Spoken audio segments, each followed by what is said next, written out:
I spent 40 years building an empire with my bare hands, teaching my son every lesson I knew about business and life.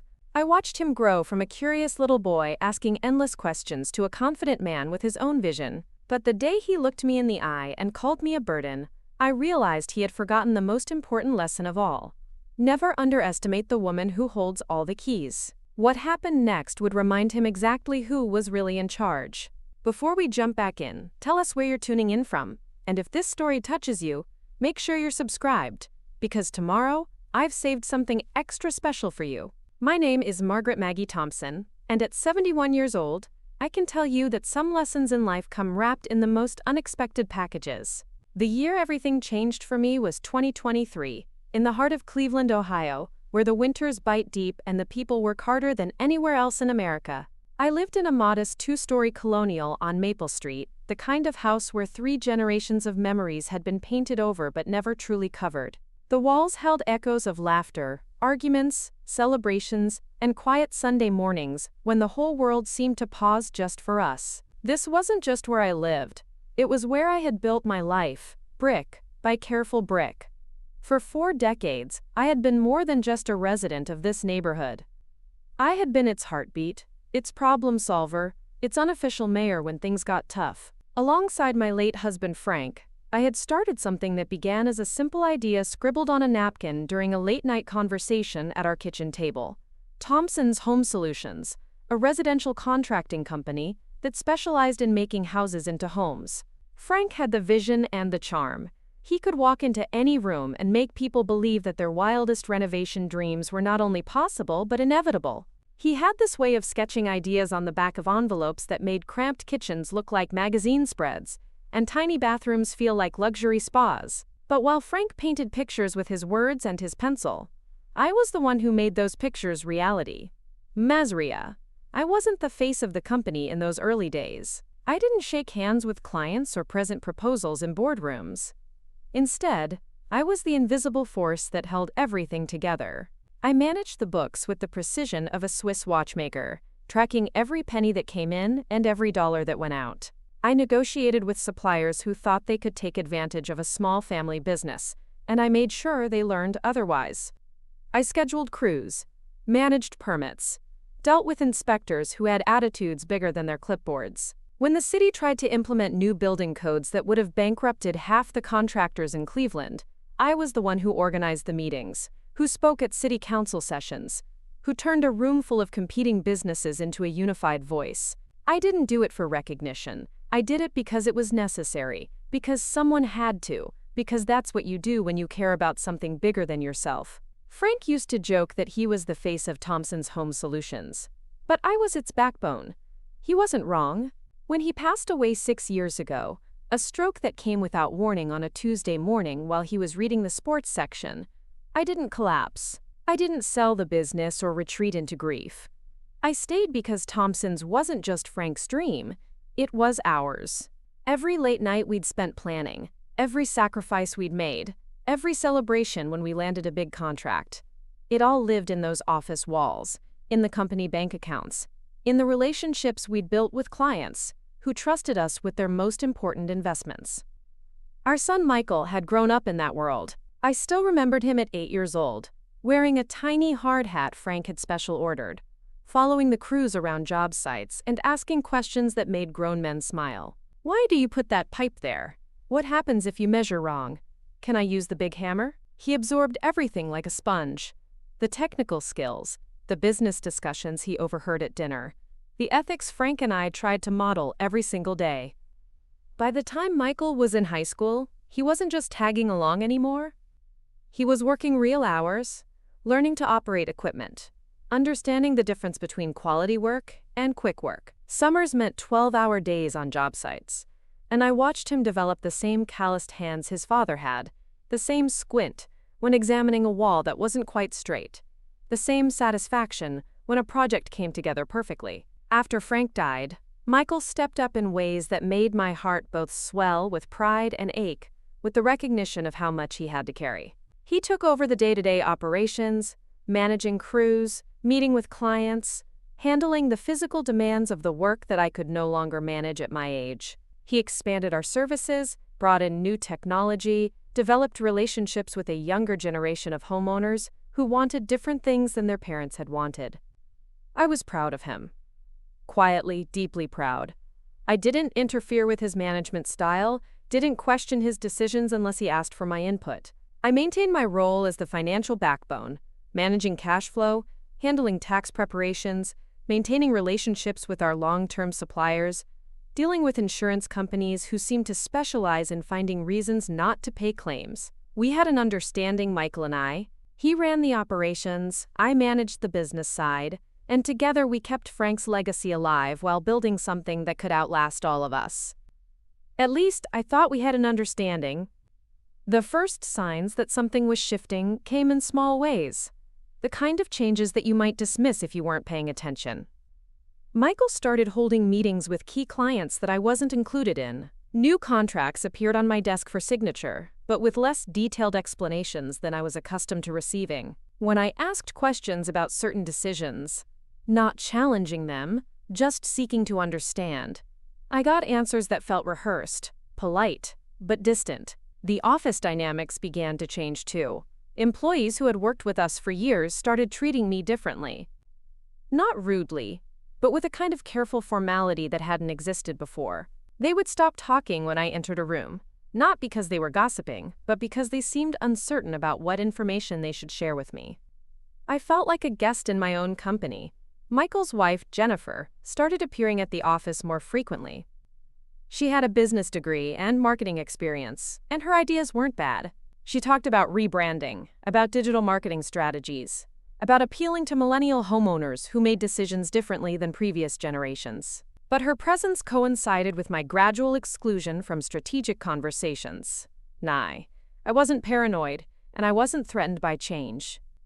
I had been adapting to change for 40 years, but I could feel something fundamental shifting beneath my feet, like the moment before an earthquake when animals sense danger that humans haven't yet recognized. The Thompson's Home Solutions that Frank and I had built wasn't just a business. It was a testament to what two people could accomplish when they combined vision with relentless hard work. It was proof that you could succeed without cutting corners, without compromising your values, without forgetting the people who helped you climb each rung of the ladder. But as I sat in my kitchen one evening, looking through financial reports that showed a thriving company that somehow felt less and less like mine, I realized that Michael might have inherited our work ethic and our business acumen, but he hadn't necessarily inherited our understanding of what it meant to honor the foundation that made success possible. I poured myself a cup of coffee, the same brand Frank and I had shared every morning for 37 years, and made a decision. I would wait, I would watch, I would listen. And when the time came to remind my son exactly who had built the ground he was standing on, I would be ready. After all, you don't survive 40 years in the construction business without learning how to read the blueprint before the building falls down. Preparing and narrating this story took us a lot of time, so if you are enjoying it, subscribe to our channel, it means a lot to us. Now back to the story. The first real warning came on a gray October morning when the leaves were just beginning to turn, and the air carried that sharp promise of winter that every Ohioan recognizes in their bones. I arrived at the office early, as I had every weekday for the past 4 decades, carrying my thermos of coffee and the morning newspaper tucked under my arm.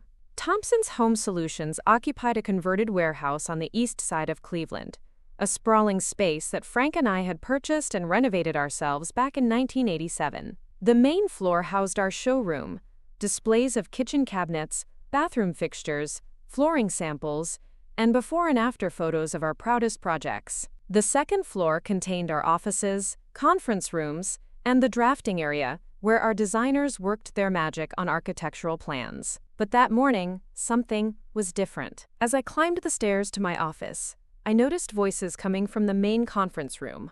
Michael's voice, Jennifer's voice, and several others I recognized as our senior project managers.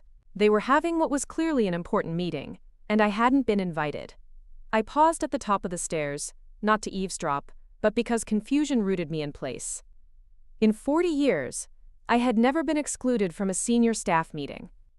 Even during the months after Frank's death, when grief made it difficult for me to focus on anything beyond the most basic tasks. Michael had made sure I was included in every significant discussion. Through the partially open door, I caught fragments of conversation. Jennifer was talking about repositioning the brand for a younger demographic.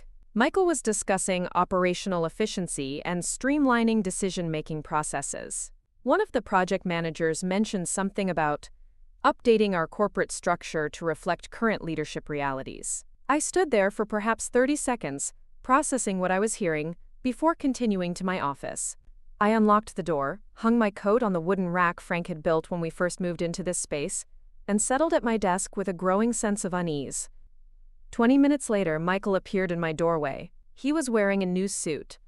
Navy blue, expensive-looking, the kind of outfit that suggested boardroom presentations rather than construction sites. His smile was bright, but there was something performative about it, like he was practicing for an audience. "Morning, Mom," he said, leaning against the doorframe. "How was your weekend?" "Fine," I replied, studying his face. "I see you had an early meeting. Anything I should know about?" A flicker of something. Guilt? Irritation? Crossed his features before the smile reasserted itself. "Oh, that. Just some routine operational stuff. Jennifer had some ideas about our marketing approach, and I wanted to get the team's input before we went too far down that path." "Marketing approach for what, specifically?" Michael shifted his weight, and I noticed he avoided direct eye contact. Just general brand positioning, making sure we're staying competitive with the newer companies that have been popping up around the city." It was a reasonable answer, delivered in a reasonable tone, but it didn't explain why such a discussion would happen without me. I had been handling our marketing relationships for years, working with the local newspaper for advertisements, managing our relationships with the radio stations that ran our commercials during drive time, overseeing the design of our business cards and promotional materials. "I'd be interested in hearing Jennifer's ideas," I said carefully. "Maybe we could schedule a time to discuss them?" "Absolutely," Michael said, but his tone suggested the opposite. "Let me check with her schedule and get back to you." After he left, I sat at my desk staring at the financial reports spread before me, but the numbers seemed to blur together. Something fundamental was shifting in the dynamics of our company, and I was being politely maneuvered to the sidelines. Over the following weeks, the pattern became more pronounced. Michael began scheduling client meetings during times when he knew I was handling other responsibilities. Important decisions were made and implemented before I learned about them. New vendor relationships were established without my input, despite the fact that I had managed our supplier network for decades and knew which companies delivered quality materials on time and which ones would leave us scrambling to meet deadlines. The most troubling change involved our financial procedures. For 40 years, every significant expense had required dual approval. Frank and me in the early days, then Michael and me after Frank's death. It was a system that protected us from impulse purchases, ensured we maintained adequate cash flow, and meant that both operational and financial perspectives were considered before major commitments. But I began noticing charges on our business credit cards that I hadn't approved. New equipment purchases, upgraded software subscriptions, consulting fees paid to companies I'd never heard of. When I questioned Michael about these expenses, he had explanations for all of them, but the explanations came with a subtle edge of impatience, as if my questions were unnecessarily complicating straightforward business decisions. "Mom," he said during one particularly tense conversation, "I appreciate your diligence, but some of these operational expenses need to happen quickly to keep us competitive. If I have to wait for approval on every software upgrade or equipment repair, we're going to fall behind our competitors." "I'm not talking about emergency repairs," I replied. "I'm talking about a $15,000 purchase of project management software that nobody discussed with me." Michael sighed, the kind of exaggerated sigh that suggested he was being remarkably patient with an unreasonable person. "The old system was inefficient. This new software will save us hundreds of hours of administrative work and reduce errors in our project timelines. It pays for itself within 6 months." "That may be true," I said, "but the decision should have involved both of us. That's how we've always operated." "That's how we operated when Dad was alive," Michael corrected. "But things are different now. The business has grown, the pace is faster, and sometimes we need to make decisions without calling a board meeting." There it was. The first direct acknowledgement that our partnership was being redefined without my consent. Michael wasn't just making operational decisions, he was unilaterally changing the fundamental structure of our business relationship. I could have argued. I could have reminded him that I owned 50% of Thompson's Home Solutions, that my signature was required for major financial commitments, that 40 years of experience had taught me the difference between necessary efficiency and reckless autonomy. But something held me back. Not fear, not uncertainty about my rights, but a growing realization that this conversation was about more than software purchases. Michael was testing boundaries. He was gradually expanding his authority and waiting to see how I would respond. If I pushed back too aggressively, he might accelerate whatever process was already in motion. If I remained passive, I would find myself completely marginalized before I understood what was happening. So I chose a third option. I began documenting everything. That afternoon, I created a new file on my computer labeled Business Operations Review. I began recording every decision that was made without my input, every meeting I wasn't invited to, every financial transaction that occurred without proper authorization. I wasn't planning a confrontation, not yet, but I was building a record. I also began paying closer attention to the dynamics between Michael and Jennifer. During the occasional times when all three of us were in the office together, I noticed how they communicated through glances and subtle gestures, like people who had rehearsed conversations in private. Jennifer had opinions about every aspect of our business operations, from the color scheme in our showroom to the software we used for payroll management. Her suggestions weren't unreasonable, but they came with an assumption of authority that hadn't been granted or earned. One evening, as I was preparing to leave the office, I overheard a phone conversation that Michael was having in his office. His door was partially closed, but his voice carried clearly down the hallway. "No, I understand the timeline," he was saying, "but I need to handle this carefully. She's been here since the beginning, and I can't just... Look, give me another month or two to manage the transition properly." The conversation was brief, and I couldn't hear the other side, but the tone was unmistakably about me. Michael was discussing my future with someone, a lawyer perhaps, or a business consultant, and that future apparently required careful management and a gradual transition. I walked to my car that evening with a clarity I hadn't felt in weeks. Michael wasn't just making independent decisions about marketing strategies or equipment purchases. He was planning something much larger, much more permanent. And whatever that plan involved, it required my cooperation or my absence. As I drove home through the familiar streets of Cleveland, past the houses where Frank and I had installed new roofs and renovated kitchens, past the neighborhoods where Thompson's Home Solutions had helped families turn their dreams into reality, I made a decision. I would let Michael continue his planning. I would continue documenting his moves. And when the time came for whatever conversation he was building toward, I would be ready with facts, with evidence, and with a few surprises of my own. After all, you don't build a business from the ground up without learning how to recognize when someone is trying to undermine your foundation. November in Cleveland arrives like an unwelcome relative, suddenly, aggressively, and with the clear intention of staying longer than anyone wants. The morning I decided to dig deeper into what Michael was planning, frost covered my car windshield so thick I had to use warm water to clear it.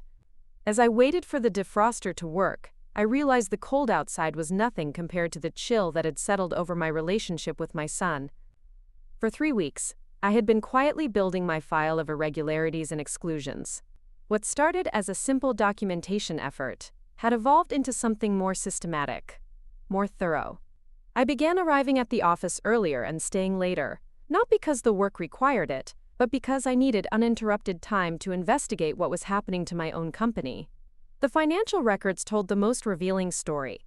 Thompson's Home Solutions had always operated with transparent accounting, every expense categorized, every payment documented, every decision justified with clear business reasoning. But as I dove deeper into the recent months, I discovered layers of complexity that hadn't existed before.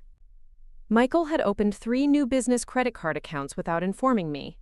The applications required only his signature because he was listed as the company's CEO, a title that had evolved naturally after Frank's death, but had never been formalized in our corporate documents.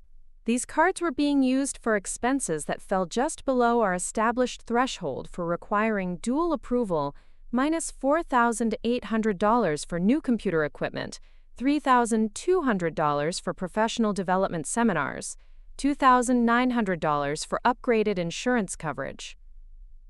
Individually, none of these purchases was unreasonable. Collectively, they represented a systematic circumvention of our financial controls. Michael was spending tens of thousands of dollars without my knowledge, by breaking larger expenses into smaller, technically authorized transactions. I discovered consulting fees paid to Henderson Business Solutions, a firm I'd never heard of, despite knowing every professional service provider we'd worked with over the past decade. When I called their office, the receptionist was evasive about the nature of their work for Thompson's, referring me to a project manager who never returned my calls. But the most disturbing discovery came when I accessed our bank records online. Michael had established a separate business checking account, Thompson's Operations LLC, that was being used for payroll and operational expenses.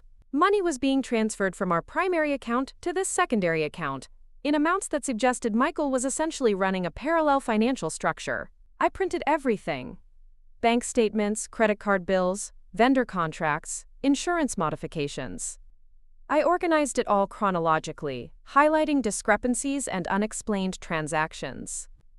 What emerged was a pattern that went far beyond casual decision-making or operational efficiency. This was a deliberate restructuring of our company's financial infrastructure, designed to consolidate control in Michael's hands.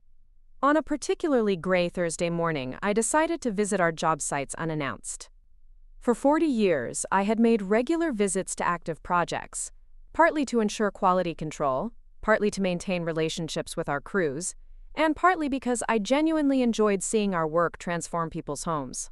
Recently, these visits had become less frequent as I focused more on office-based responsibilities, but I realized that the job sites might provide insights that the paperwork couldn't. My first stop was a kitchen renovation in Lakewood, a project that had been underway for 6 weeks. The homeowners, David and Susan Martinez, had been working with Thompson's for 2 previous projects, and specifically requested us when they decided to expand their kitchen. I had handled the initial contract negotiations and knew the project details intimately, but when I arrived at the house, I found workers I didn't recognize using equipment that wasn't ours. The crew foreman, a young man with paint-stained work clothes and a professional demeanor, seemed surprised to see me. "Mrs. Thompson," he said, extending his hand. "I wasn't expecting you today. Is everything okay?" "Just making my regular rounds," I replied, though nothing about this felt regular. "How's the project progressing?" He gestured toward the kitchen, where 2 workers were installing custom cabinets that looked expensive and unfamiliar. "We're actually ahead of schedule. The new supplier your son found has been great. Better quality materials, faster delivery times. New supplier." I had managed our cabinet supplier relationships for 20 years, developing partnerships with craftsmen who understood our quality standards and delivery requirements. The cabinets being installed were beautiful, but they represented a vendor relationship I knew nothing about. "Which supplier is that?" I asked casually. "Midwest Premium Cabinetry," he replied. "Your son said they're part of a new partnership he's developing with higher-end vendors." I thanked him and continued my inspection, but my mind was racing. Changing suppliers wasn't just an operational decision. It affected our cost structure, our quality guarantees, our relationships with existing partners who had supported us through difficult periods. These were the kinds of changes that should have involved extensive discussion and careful evaluation. Acquayan tax. My next stop was a bathroom renovation in Cleveland Heights. Here I found our regular crew, led by Tommy Rodriguez, who had worked for Thompson's for 12 years. Tommy was someone Frank had personally trained, a craftsman who understood our standards and shared our commitment to excellence. "Hey, Mrs. T," Tommy called out when he saw me, using the nickname our long-term employees had adopted years ago. "Good to see you out here again." "Good to see you too, Tommy. How's this project going?" His smile faded slightly, and he glanced around before lowering his voice. "Can I ask you something? Are we changing how we do business around here? What do you mean?" Tommy wiped his hands on a work towel, choosing his words carefully. "It's just, some of the new procedures we're being asked to follow don't make sense to me. Like, We're supposed to submit daily reports through some new app instead of the weekly summaries we've always done. And we can't order materials directly from our regular suppliers anymore. Everything has to go through this new procurement system. He paused, looking uncomfortable. I don't want to cause problems, but it feels like we're making things more complicated instead of simpler. And some of the guys are wondering if their jobs are secure. This was information I needed to hear, but it was also heartbreaking. Tommy and crews like his were the foundation of Thompson's reputation. They were the craftsmen who turned architectural plans into reality, who dealt with the unexpected problems that arose on every job site, who represented our company's values in customers' homes. If they were feeling uncertain and disconnected, it meant Michael's changes were affecting more than just financial procedures. Your job is secure, Tommy, I assured him. You're one of our best crew leaders, and that's not going to change. What about yours? He asked quietly. The question hung in the air between us, and I realized that our employees were more aware of the office dynamics than I had assumed. They could sense the tension, the shifting power structures, the gradual marginalization of someone who had been a constant presence for their entire careers with the company. I'm not going anywhere, I told him, and as I said it, I felt the truth of it settle in my bones. After visiting 3 more job sites, each revealing similar patterns of change and uncertainty, I drove to the Cleveland Public Library. I needed access to public records and business databases that weren't available from my home computer. Using the library's legal research databases, I discovered that Michael had filed several documents with the Ohio Secretary of State's office. Thompson's Operations LLC was officially registered as a subsidiary of Thompson's Home Solutions, with Michael listed as the sole managing member. The filing date was 6 weeks ago, right around the time our company's operational procedures had begun changing. More concerning was a trademark application for Thompson Solutions, a name that was similar enough to our established business name to create confusion, but different enough to potentially exist independently. The application was filed by Henderson Business Solutions on behalf of Michael Thompson, not Thompson's Home Solutions. I photographed every document, printed the most important pages, and added them to my growing file. The picture that emerged was no longer about operational efficiency or natural business evolution. Michael was systematically creating a parallel business structure that would allow him to continue operating under the Thompson name while gradually transferring assets, relationships, and control away from the original company. It was sophisticated, it was methodical, and it was designed to minimize my ability to interfere with the transition. By the time I fully understood what was happening, the new structure would be so established that fighting it would mean destroying the business entirely. But as I sat in my car outside the library, reviewing the evidence I had gathered, I realized something Michael had overlooked in his careful planning. All of his new LLCs, subsidiary companies, and trademark applications were built on a foundation that he didn't actually control. Thompson's Home Solutions, the original company, the one with 40 years of client relationships, established credit lines, and valuable real estate holdings, was still equally owned by Margaret Thompson and Michael Thompson. Every asset he was planning to transfer, every relationship he intended to redirect, every piece of intellectual property he wanted to rebrand, legally belonged 50% to me. Michael had been planning his takeover assuming I was either ignorant of business law or too emotionally attached to fight back. He was wrong on both counts. That evening, I called my attorney. December arrived with the kind of bitter cold that makes Cleveland residents question their life choices, but I had never felt more focused or determined. My attorney, Patricia Williams, had been Frank's and my legal counsel for over 15 years. She was a sharp woman in her mid-50s who specialized in family business law and had guided us through everything from contract disputes to Frank's estate planning. Patricia's office was located in a converted mansion in Shaker Heights, with tall windows that looked out onto snow-covered gardens. The day I brought her my carefully organized file of evidence, she spent 3 hours reviewing every document, making notes in precise handwriting, and asking questions that revealed the depth of her understanding. "Maggie," she said finally, removing her reading glasses and leaning back in her leather chair, "what Michael is doing isn't technically illegal, but it's certainly unethical. And more importantly for our purposes, Much of it violates your operating agreement. She opened the original Thompson's Home Solutions partnership documents, pointing to specific clauses that Frank and I had insisted upon when we incorporated. Look here. Any subsidiary companies, any significant vendor changes, any alterations to the corporate structure require unanimous consent from all partners, with ownership stakes above 25%. Michael owns 50%, you own 50%, which means he can't make these moves without your explicit approval. But he has been making them, I pointed out. Yes, and that's where we have legal recourse. Every LLC he's established, every contract he's signed on behalf of these new entities, every financial transfer between accounts, all of it can be challenged as unauthorized and potentially reversed. Patricia pulled out a legal pad and began sketching what she called our, quote, defense strategy. It wasn't about attacking Michael or destroying the business. Instead, it was about reasserting my legal rights and forcing him to acknowledge that Thompson's Home Solutions was a partnership, not his personal kingdom. The first step was to send official notice to Michael that I was aware of the unauthorized activities and demanded immediate transparency regarding all recent business decisions. This would be delivered by certified mail, creating a legal record of his response or lack thereof.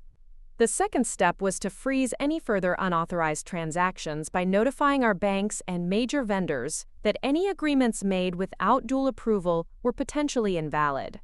This would effectively force Michael to include me in future decisions or risk having his contracts challenged. The third step, if necessary, was to file for a formal business dissolution and asset division, which would require a complete accounting of all company assets and liabilities. Patricia explained that this was the nuclear option. It would likely destroy Thompson's Home Solutions as an ongoing business, but would ensure that I received my fair share of everything Frank and I had built. I don't want to destroy the business, I told her. I want to save it from being destroyed by someone who doesn't understand what it means. Patricia nodded. Then we start with steps 1 and 2 and see how Michael responds. If he's smart, he'll realize that cooperation is much less expensive than litigation. Over the next week, I worked with Patricia to draft the formal notification letter. It was a masterpiece of legal precision, firm but not threatening, specific but not accusatory, professional but unmistakably serious. The letter outlined my ownership rights, detailed the specific actions that had been taken without my consent, and requested a complete accounting of all business activities from the past 6 months. While Patricia handled the legal framework, I began building my practical defense. I contacted our original suppliers, the cabinet makers, flooring specialists, and hardware vendors who had worked with Thompson since the early days. I explained that there might be some confusion about our vendor relationships, and wanted to ensure that all future orders would require approval from both Michael and me. Most of these suppliers were small business owners themselves who understood the importance of maintaining established relationships. They agreed to implement dual approval requirements, effectively limiting Michael's ability to continue restructuring our supply chain without my knowledge. I also reached out to our long-term clients, not to create drama or force them to choose sides, but to re-establish my presence in those relationships. I called the Martinez family to check on their kitchen renovation, visited the Henderson family whose bathroom project was nearing completion, and scheduled coffee meetings with 3 families who had expressed interest in future projects. These conversations revealed something Michael hadn't anticipated. Our clients valued continuity and personal relationships more than modern marketing strategies or streamlined processes. The Martinez family specifically asked if I would be involved in their future projects, mentioning that they had always appreciated my attention to detail and problem-solving skills. Mrs. Henderson, an elderly widow whose bathroom renovation was our largest project that fall, made a comment that stayed with me for days. "You know, dear," she said as we stood in her beautifully renovated bathroom, "I chose Thompson's because of the way you and your husband treated people. Like family. Some of these newer companies seem more interested in processing projects than building relationships." It occurred to me that Michael's efficiency improvements might be making our company more profitable in the short term, but they were potentially undermining the foundation of trust and personal service that had sustained us for 4 decades. The most challenging part of building my defense was managing the emotional weight of the situation. This wasn't just a business dispute. It was a fundamental breakdown in the relationship with my son. During the quiet evenings at home, when the legal strategies and financial documents were set aside, I found myself grieving not just for what was happening now, but for what I had thought our future would look like. I had imagined growing old while watching Michael build on the foundation Frank and I had created. I had pictured grandchildren learning the business the way Michael had, maybe even great-grandchildren carrying on the Thompson name in construction and renovation. Instead, I was preparing for a legal battle that might preserve my financial interests, but would likely destroy any hope of family reconciliation. But grief, I had learned after Frank's death, was not the same as weakness. You could mourn what was lost while still fighting for what remained. You could love someone deeply while refusing to let them take advantage of that love. On a snowy Tuesday morning, exactly 1 week after my meeting with Patricia, the certified letter was delivered to Michael at the office. I wasn't there when he received it. I had deliberately scheduled myself to be at a job site, but I got a phone call from our receptionist, Carol, less than an hour later. "Mrs. Thompson," Carol said, her voice tight with worry.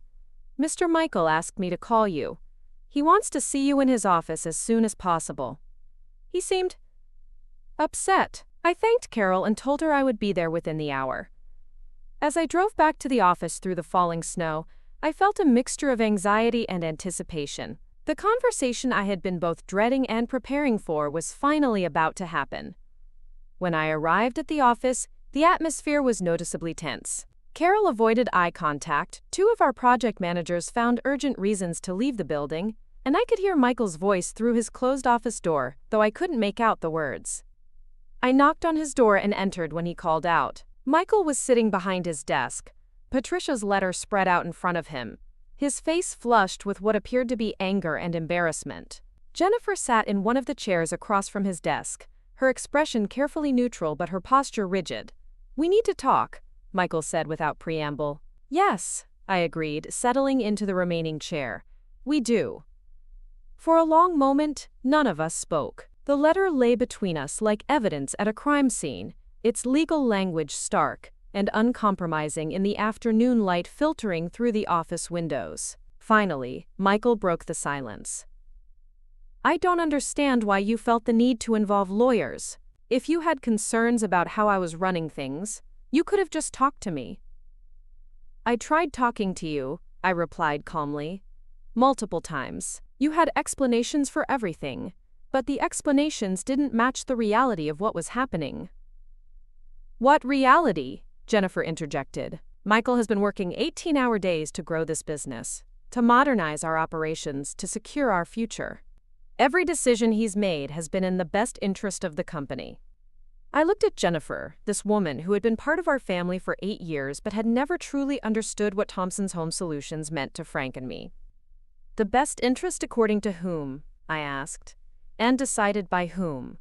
Michael leaned forward, his voice taking on the tone he used when explaining things to difficult clients.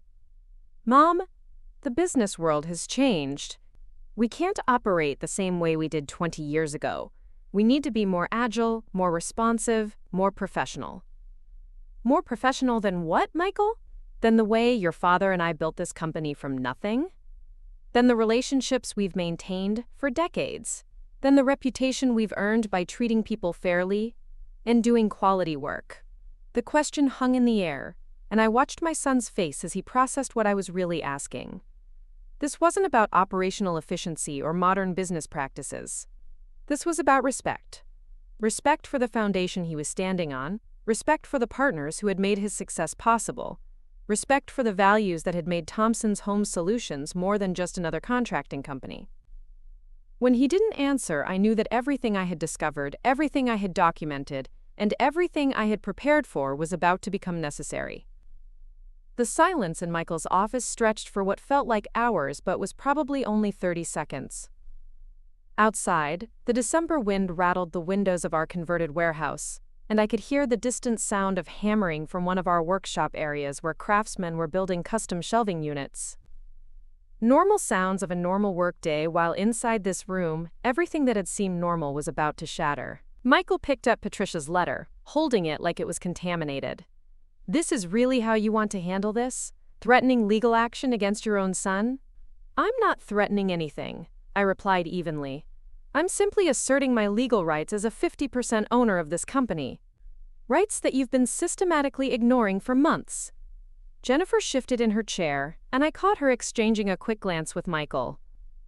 It was the kind of look that passes between people who had discussed this conversation in advance, who had planned their approach and assigned their roles. "Mom," Michael said, his tone shifting to what I recognized as his reasonable businessman voice.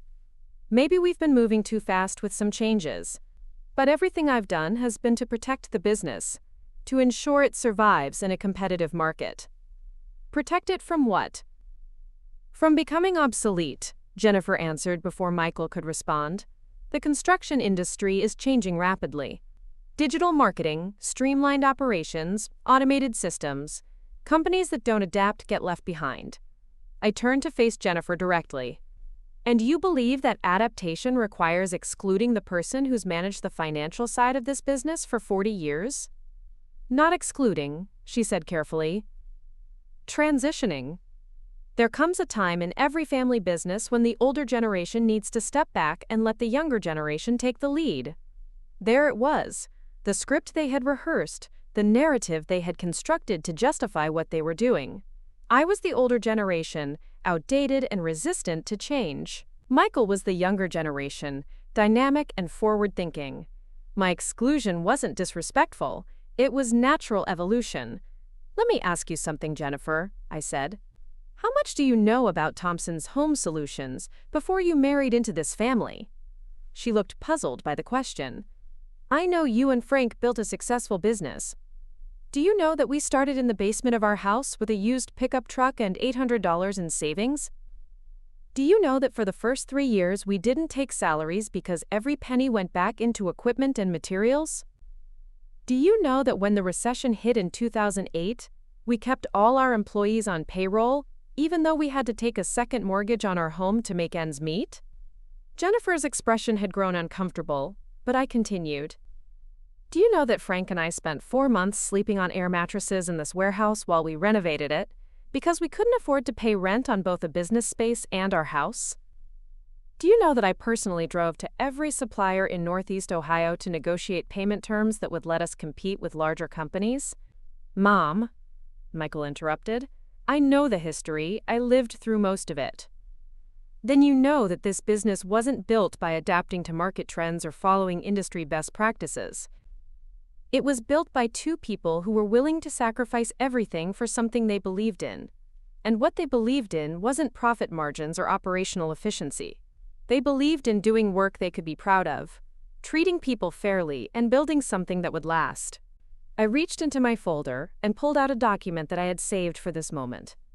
Our original mission statement, handwritten by Frank and me on a piece of notebook paper 28 years ago, framed and hanging in our showroom since the day we opened. Thompson's Home Solutions exists to help families create spaces where they can build their lives and their memories. We believe that every project, no matter how small, deserves our complete attention and our highest standards.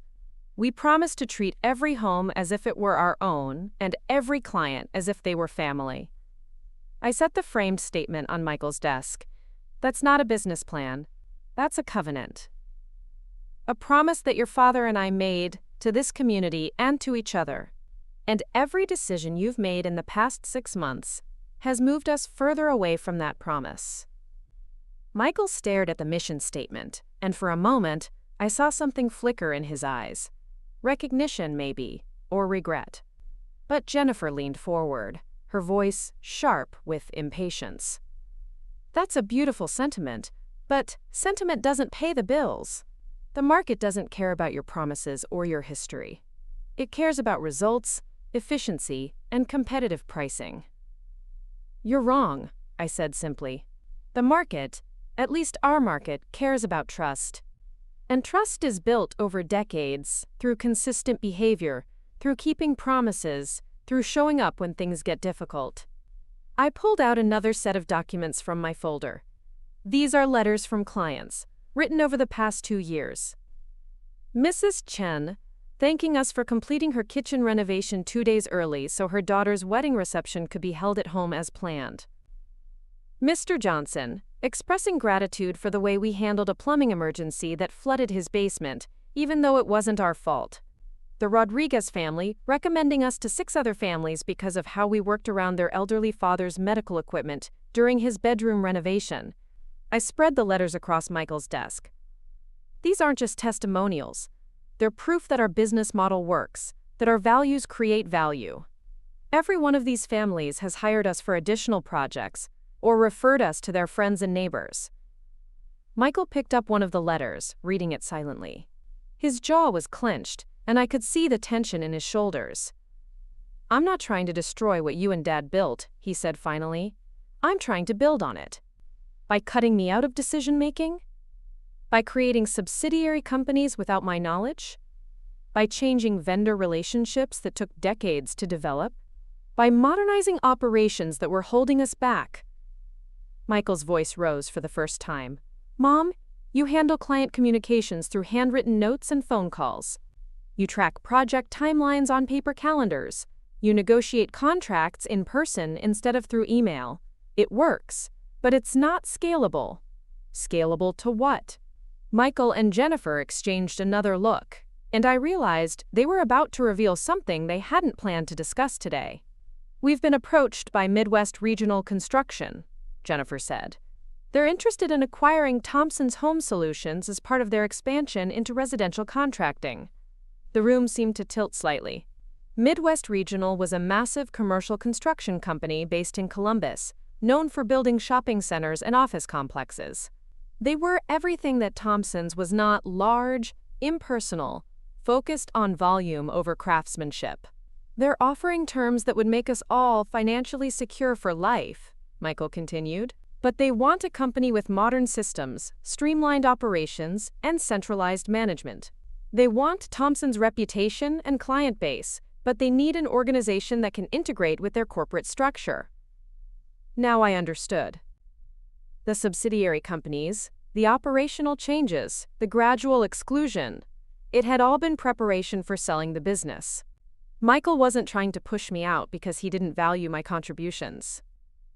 He was trying to push me out because my approach to business was incompatible with the kind of company that Midwest Regional wanted to buy. "When were you planning to discuss this acquisition with me?" I asked. Michael had the grace to look ashamed. "After we had completed the operational transition. We wanted to present it as an opportunity, not a problem to be solved." "An opportunity for whom?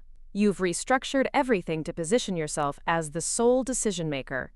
In any acquisition, you would be seen as the key asset, the person Midwest Regional would want to retain. Where does that leave me?" Neither of them answered, which was answer enough. I stood up, gathering my documents and returning them to my folder. I need to be very clear about something. Thompson's Home Solutions is not for sale. Not to Midwest Regional, not to anyone else. This business represents 40 years of Frank's and my life work, and I will not watch it be absorbed into some corporate machine that cares nothing about the values we built it on. "Mom," Michael said, rising from his chair, "you can't stop this forever. The construction industry is consolidating. Independent contractors are getting squeezed out by larger companies, with better resources and lower overhead. We can either sell now, on our terms, or we can wait until we're forced to sell at a much lower price. Or," I said, turning to face him from the doorway, "we can remember what made Thompson successful in the first place, and focus on that instead of chasing trends that have nothing to do with our core business." I paused, looking at my son. This man I had raised, taught, and trusted with everything Frank and I had built. "You have a choice to make, Michael. You can continue down this path, restructuring and modernizing, and preparing for an acquisition that I will never approve. Or you can remember that this is a partnership, built on mutual respect and shared values, and start acting like a partner instead of a dictator." As I left his office, I heard Jennifer's voice, sharp and urgent, but I couldn't make out the words. I walked through the main office area, past employees who tried to look busy while obviously straining to hear what was happening. I collected my coat and purse, said goodbye to Carol, and drove home through the swirling snow. That evening, I called Patricia Williams and told her to proceed with step 2 of our defense strategy. It was time to freeze Michael's ability to make unilateral decisions while we figured out whether Thompson's Home Solutions could survive the battle for its soul. The next morning I woke to find 3 inches of fresh snow blanketing Cleveland and 17 missed calls on my phone. 14 were from Michael, 2 from Jennifer, and 1 from a number I didn't recognize. I made coffee, sat at my kitchen table overlooking the backyard where Frank had once taught Michael to build a treehouse, and listened to the voicemails. Michael's messages started apologetic and grew increasingly frantic. The first few asked me to call back so we could discuss this reasonably.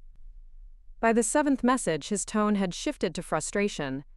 "Mom, you're making this more complicated than it needs to be." The final message, left at 11:47 p.m., was barely controlled anger.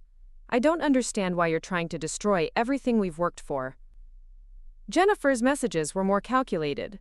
She spoke about finding common ground and, quote, exploring options that work for everyone. Her second message mentioned that they had, quote, consulted with their own legal counsel and were prepared to discuss a fair resolution.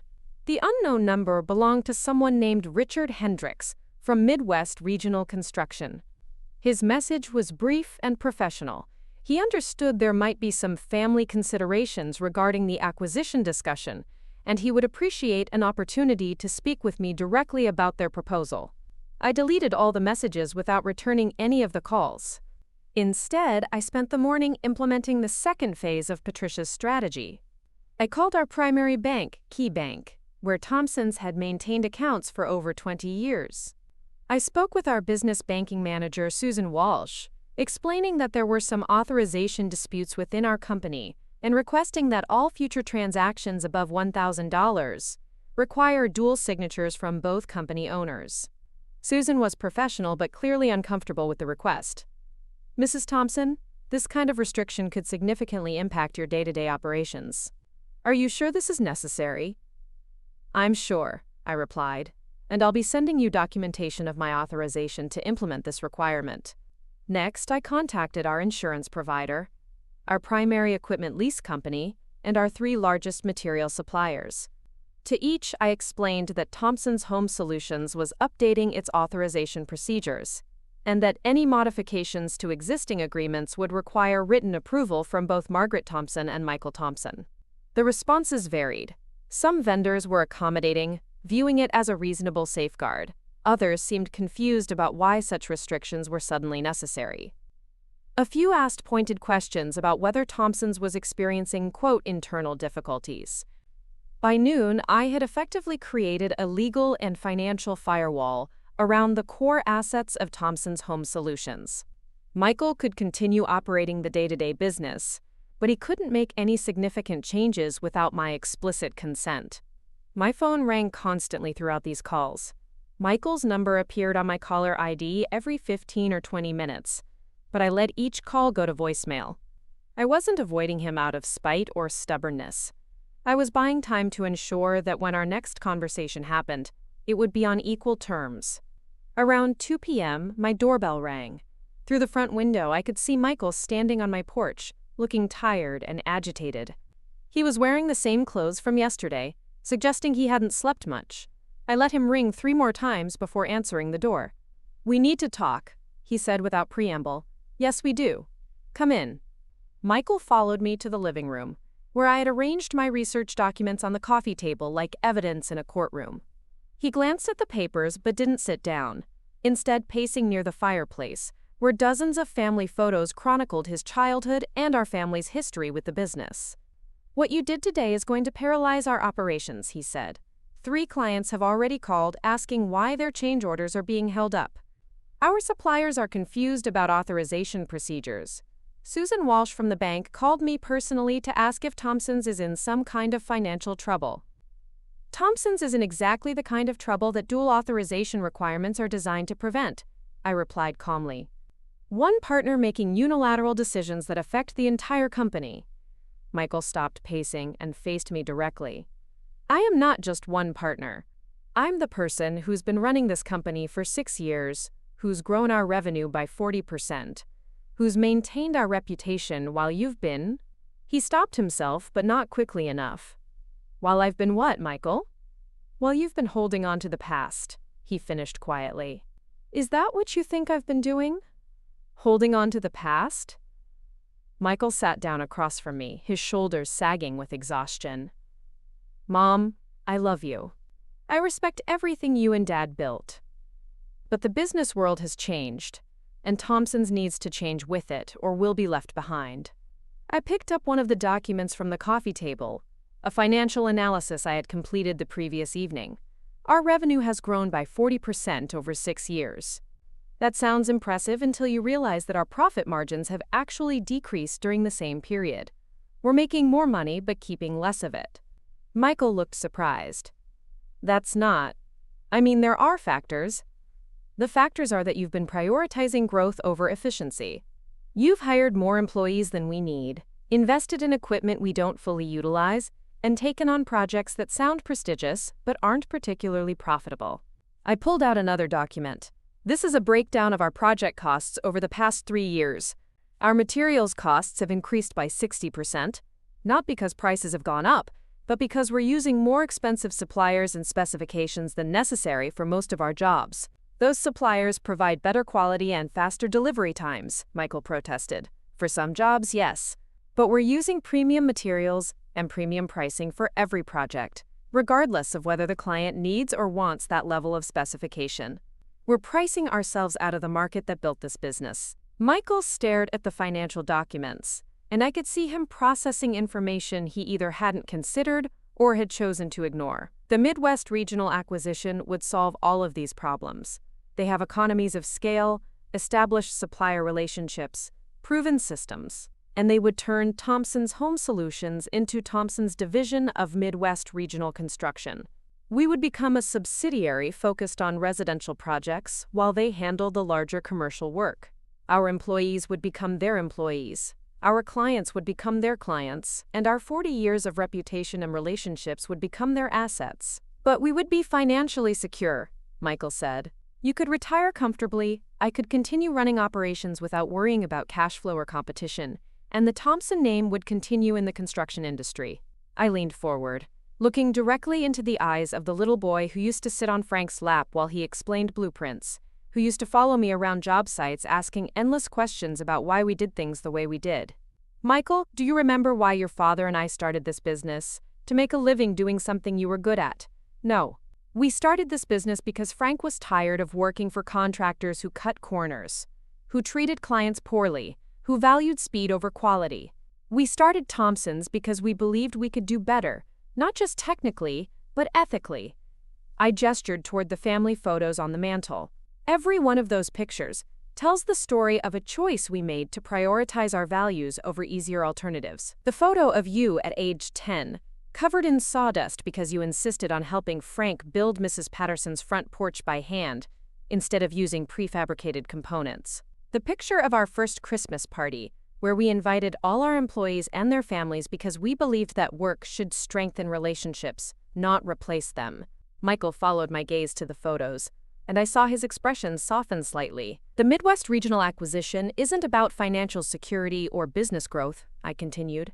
It's about surrender. It's about deciding that our way of doing business isn't sustainable, so we might as well sell out to people who care nothing about our values or our community. Maybe our way isn't sustainable, Michael said quietly. Maybe the market has changed too much for small companies like ours to compete. Or maybe, I replied, we've forgotten what made us competitive in the first place.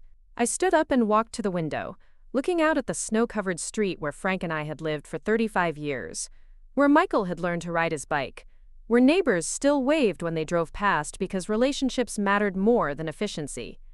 Thompson's Home Solutions succeeded because we treated every project like it mattered, every client like they were family, and every employee like they were partners in something meaningful.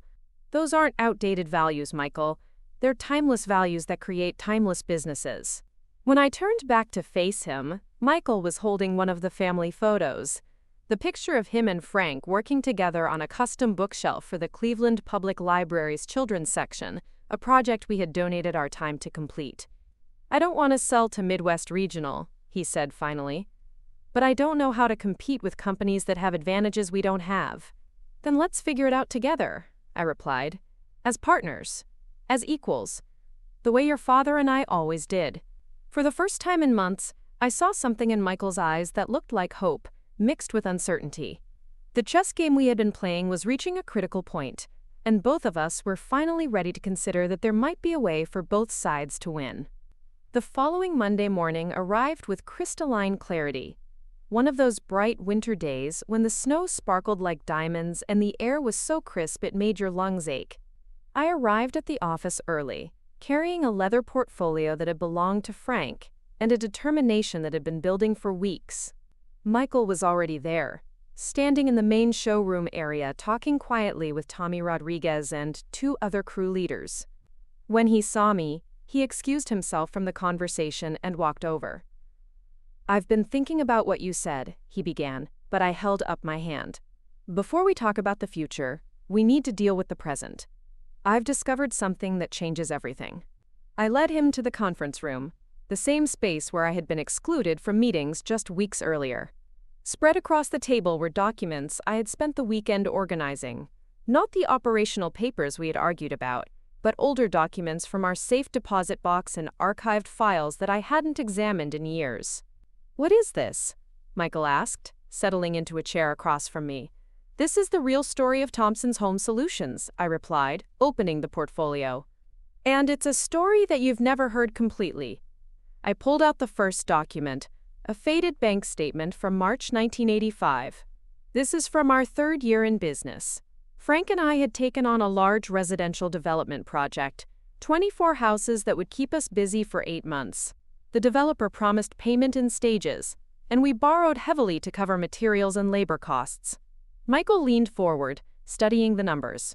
Even adjusted for inflation, the amounts were substantial, larger than anything Thompson's had tackled in recent years. In month 6, the developer went bankrupt. Overnight, we went from being highly profitable to being on the verge of losing everything. We had 43 employees at the time, and no way to pay them without the final payment from that development project. I placed another document on the table, a loan application from Cleveland Trust Bank, stamped "Denied" in red ink. Every bank in the city turned us down for emergency financing.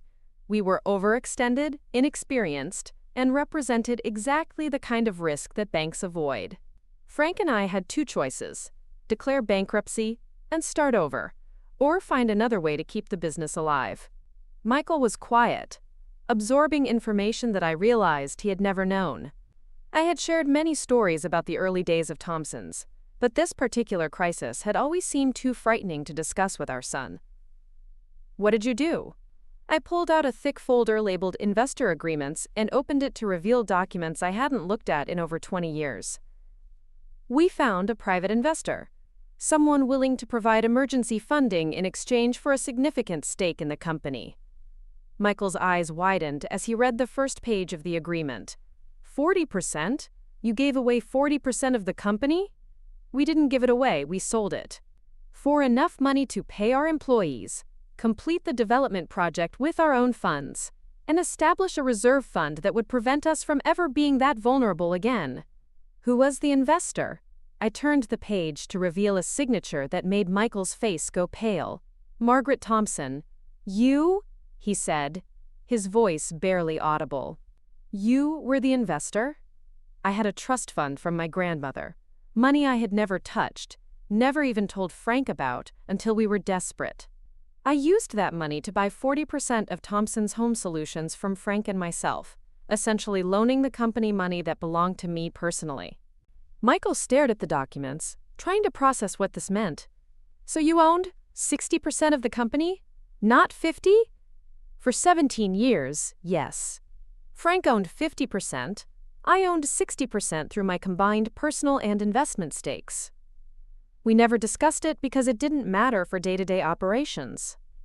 Frank managed projects, I managed finances, and we made decisions together regardless of ownership percentages." I pulled out another document, a transfer agreement dated 2002. When Frank had his first heart attack, we restructured everything. I transferred my investor stake back to the company and established equal 50-50 ownership. Frank insisted on it, said that if anything happened to him, he wanted the ownership structure to be as simple as possible. But that means... Michael's voice trailed off as he realized the implications. That means the entire financial foundation of Thompson's Home Solutions came from my personal investment. The equipment, the warehouse, the working capital that allowed us to take on larger projects, all of it was originally funded by money that I brought to the partnership. Michael sat back in his chair, looking stunned. Why didn't you ever tell me this? Because it wasn't relevant to your role in the company.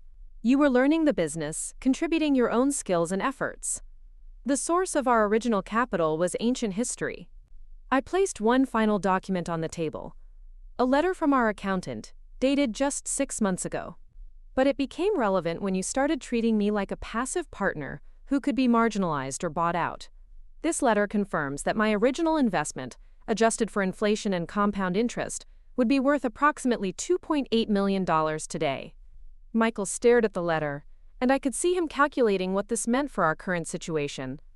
If he wanted to buy me out, if he wanted to sell to Midwest Regional, if he wanted to restructure the company ownership, he would have to account for an investment that dwarfed the current market value of Thompson's Home Solutions. Mom, I had no idea.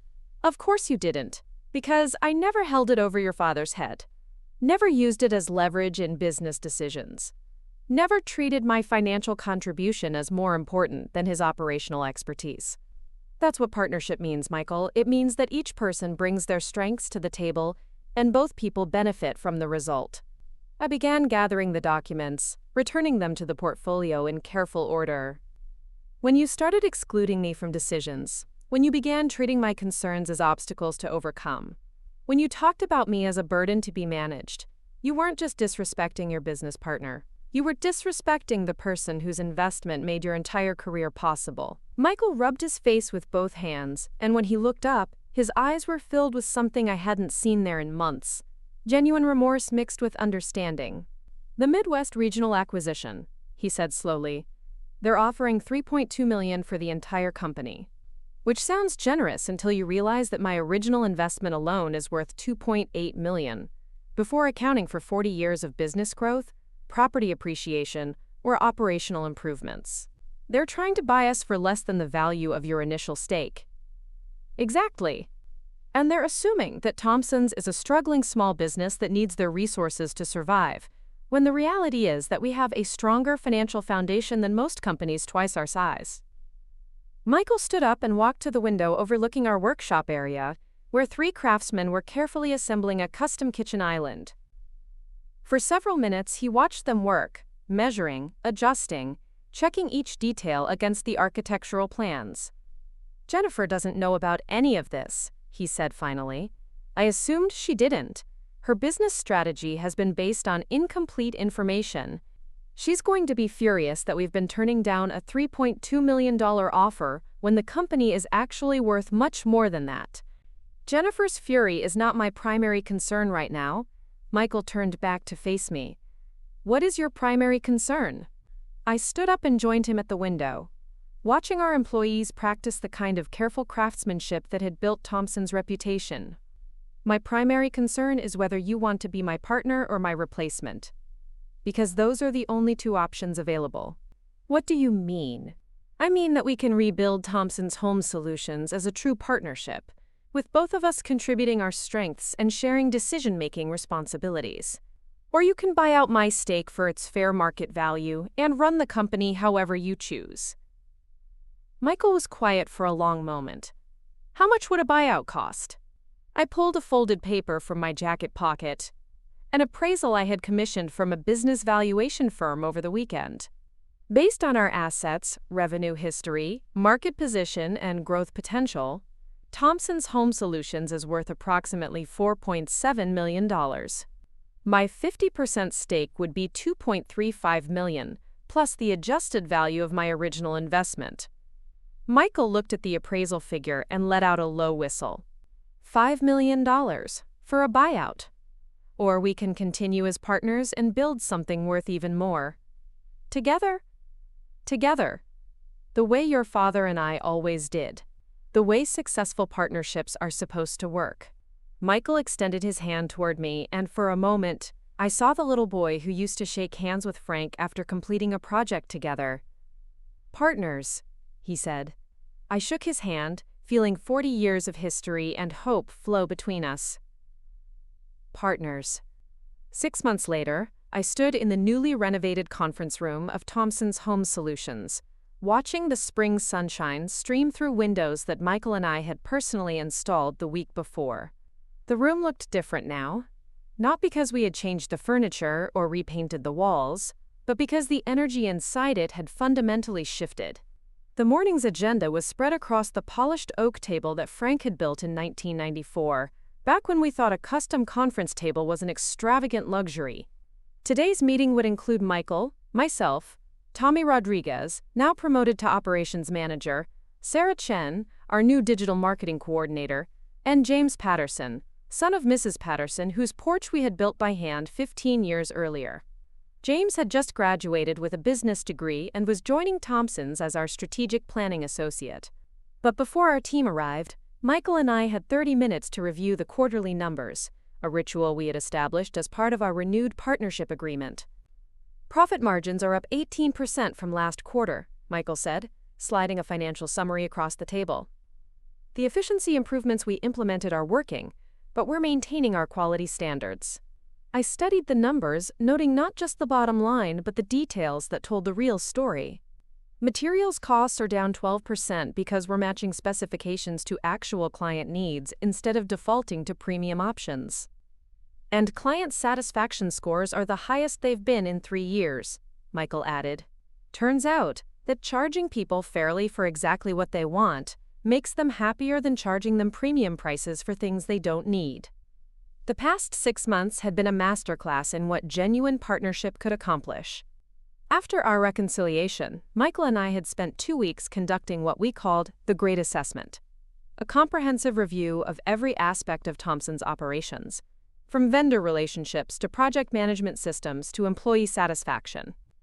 What we discovered was that both of us had been partially right and partially wrong about the company's direction.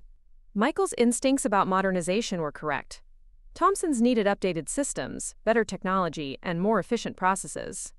But his approach had been to replace our existing methods entirely, throwing away decades of relationship building and client trust in favor of generic business practices that worked for companies with no soul. My instincts about preserving our values and personal relationships were correct. These were the foundation of our competitive advantage and the reason clients chose Thomson's over larger, cheaper alternatives. But my resistance to change had prevented us from adapting those values to new technologies and evolving client expectations. The solution wasn't to choose between tradition and innovation, it was to use innovation to strengthen tradition. We implemented a new project management system, but we customized it to track the personal details that mattered to our clients. Mrs. Johnson's cat that needed special accommodations during her bathroom renovation, the Rodriguez family's work schedule that required evening consultations, Mr. Chang's mobility limitations that influenced our timeline planning. We developed a social media presence, but instead of generic before and after photos, we shared stories about the families we worked with, the challenges we solved, and the craftsmen who took pride in their work. Sarah Chen, our marketing coordinator, had grown up in Cleveland and understood that our community valued authenticity over polish. We streamlined our supplier relationships, but instead of abandoning our long-term partners for cheaper alternatives, we worked with them to develop bulk purchasing agreements and quality guarantees that benefited everyone. Our suppliers appreciated the loyalty and consistency. We benefited from better pricing and priority service. Most importantly, we restructured our decision-making process to leverage both Michael's operational expertise and my financial experience. Major decisions required both perspectives, but day-to-day operations remained Michael's domain, while strategic planning and vendor relationships remained mine. "Any word from Midwest Regional?" I asked, though I already knew the answer. Michael smiled. "Richard Hendricks called again last week. Their offer is up to $4.2 million now. Still below our actual value. Still not interested. I told him we're not for sale at any price." That was the most satisfying outcome of our entire experience. Midwest Regional had been so confident that Thomson's was a struggling small business desperate for their rescue, that they had increased their offer 3 times over 6 months, never understanding that we weren't motivated by financial desperation. We were building something that couldn't be bought. The conference room door opened, and Tommy Rodriguez walked in carrying coffee for everyone, a gesture that perfectly captured the collaborative atmosphere we had cultivated. Tommy had been skeptical about the changes at first, worried that partnership meetings were just a corporate way of complicating simple decisions. But 6 months of inclusion in strategic planning had turned him into one of our most valuable contributors. "Morning, Mrs. T. Michael," Tommy said, distributing coffee cups. "Sarah's parking the car, and James is right behind me." Within minutes, our full team was assembled around Frank's oak table, reviewing the kind of agenda that would have been impossible under either Michael's previous autocratic approach or my previous resistance to systematic planning. Sarah presented her quarterly marketing report, showing how our community-focused social media strategy had generated 37 new client inquiries and increased our brand recognition among homeowners under 40 by 60%. But more importantly, she had data showing that these new clients had higher satisfaction scores and larger average project values than clients acquired through traditional advertising. James shared his analysis of our competitive position, demonstrating that Thompson's occupied a unique niche between large commercial contractors and small handyman services. His research showed that our combination of craftsmanship, personal service, and fair pricing was increasingly valuable, as other companies chose between competing on price or competing on prestige. Tommy provided operational updates that included not just project timelines and budget performance, but employee feedback and suggestions for process improvements. His crew leaders had become active participants in efficiency planning, contributing ideas that save time and money while maintaining quality standards. But the most significant agenda item was our expansion planning. For the first time in Thompson's history, we had both the financial resources and the operational capacity to grow deliberately rather than reactively. "The Westlake opportunity is solid," Michael reported. 3 developers are interested in exclusive relationships for their residential projects. We could easily handle the volume, and the profit margins are excellent. "But," I prompted, hearing the hesitation in his voice, "but it would require us to hire 15 new employees and essentially double our current capacity. That's a lot of change very quickly." James consulted his research notes. "The market analysis supports expansion, but Mrs. Thompson's financial projections show we'd need to maintain at least 75% capacity utilization to justify the fixed costs." I nodded. "Which means we'd be vulnerable to market fluctuations the same way we were in 1985. "So what do you think?" Michael asked. "Conservative growth or aggressive expansion?" It was exactly the kind of question that had caused conflict between us 6 months earlier. Michael saw opportunity and wanted to pursue it aggressively. I saw risk and wanted to proceed cautiously. Before, we would have argued past each other, each defending our position without truly listening to the other's concerns. Now we had a framework for combining our perspectives. "I think we pilot the expansion," I said. "Accept 1 developer relationship, hire 5 new employees, and test our systems with increased volume.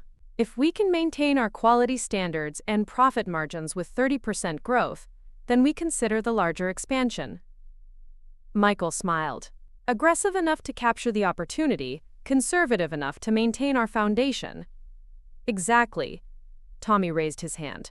"Can I suggest something? What if we promoted from within for the crew leader positions? Some of our best craftsmen have been asking about advancement opportunities, and they already understand our standards," Sarah added. "And if we're expanding, we should document our culture and values more formally. New employees need to understand not just what we do, but how we do it, and why we do it that way." As our meeting continued, I found myself marveling at what we had built. Not just a successful business, but a genuine team of people who cared about both excellence and integrity. This was what Frank and I had dreamed of when we started Thompson's, but had never quite achieved during our early years of survival-focused decision-making. After our team left, Michael and I remained in the conference room, reviewing notes and planning follow-up actions. The spring afternoon light was fading, and I could hear the sounds of our workshop crew finishing their daily projects. "Mom," Michael said quietly, "I owe you an apology that I never properly gave." I looked up from my notes. "For what?" "For forgetting that this business exists because of your investment, your sacrifice, and your 40 years of work." for treating you like an obstacle instead of recognizing you as the foundation everything else was built on. And I owe you an apology for resisting change that would have strengthened the business, and for not trusting you to honor our values while implementing improvements. Michael reached across the table and placed his hand over mine. We make a good team. We always did. We just forgot for a while.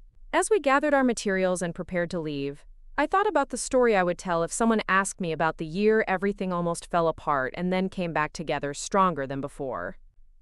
It wasn't a story about a business dispute or a family conflict, though it included both.